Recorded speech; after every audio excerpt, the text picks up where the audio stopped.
கோவை ஆலாந்துறை அருகே உள்ள காருண்யார் நிகர்நிலை பல்கலைக்கழகத்தில் 31வது பட்டமளிப்பு விழா நிகழ்ச்சி நடைபெற்றது. இதில் மிசோரம் மாநிலத்தின் முதல்வர் லால்டு ஹோமா சிறப்பு விருந்தினராக கலந்து கொண்டு பட்டங்களை வழங்கினார். கோவை ஆலாந்துறை அருகே காருண்யார் நிகர்நிலை பல்கலைக்கழகம் இயங்கி வருகிறது. இப்பல்கலைக்கழக வளாகத்தில் காருண்யா தொழில்நுட்ப மற்றும் அறிவியல் கல்வி நிறுவனத்தின் 31வது பட்டமளிப்பு விழா நிகழ்ச்சி நடைபெற்றது. பல்கலைக்கழக துணைவேந்தர் பிரின்ஸ் அருள்ராஜ் வரவேற்புரையாற்றினார்.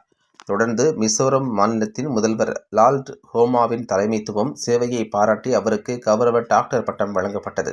இதனை காருண்யா நிகர்நிலை பல்கலைக்கழக வேந்தர் டாக்டர் பால் தினகரன் வழங்கினார்.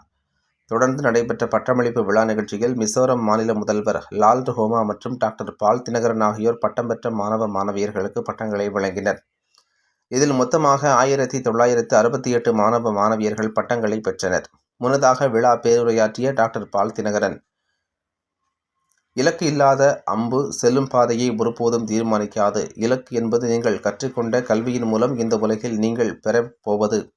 நீங்கள் கற்றுக்கொண்ட கல்வியை வைத்து இந்த சமூக மாற்றத்திற்கு தேவையான பல்வேறு அடித்தளங்களை உருவாக்க வேண்டும். அவ்வாறான அடித்தளங்கள் இங்கு இன்னமும் தேவைப்படுகிறது. எல்லா துறைகளையும் சிறந்த துறைகளாக மாற்றவும், புதிய புதிய கண்டுபிடிப்புகள் மூலமாக அத்துறை மேம்பாட்டினை மேற்கொள்ளவும் இப்பட்டங்கள் உங்களுக்கு வழித்துணையாக அமையும். காலத்திற்கு தேவையான புதிய புதிய கண்டுபிடிப்புகள் உங்களிடம் உள்ளது. அவை மட்டுமே நமது நாட்டின் வளர்ச்சிக்கு விதையாக அமையும் என கூறியதுடன் பட்டங்கள் பெற்ற அனைவருக்கும் வாழ்த்துக்களை தெரிவித்தார் என்பது குறிப்பிடத்தக்கது.